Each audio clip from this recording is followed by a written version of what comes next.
RMC, l'immanquable grande gueule. C'est sympa la bonhomie, quoi.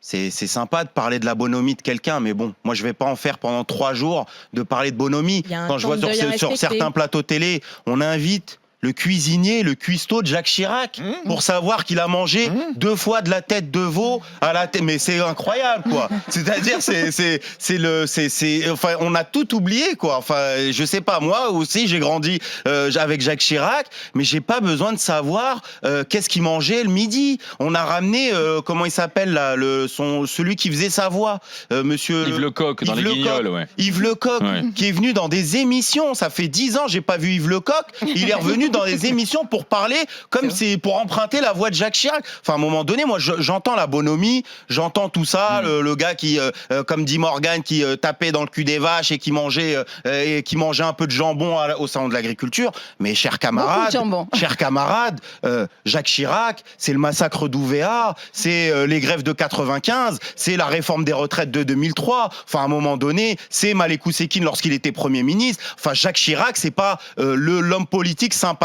qui tapait sur le cul des vaches. Si aujourd'hui les gens partent avec 43 annuités, c'est parce qu'il y avait Jacques Chirac aussi qui était là. Donc faut arrêter un peu de faire passer le gars comme un bon vivant bien sympa. Anas, t'as vu le sondage du JDD hier?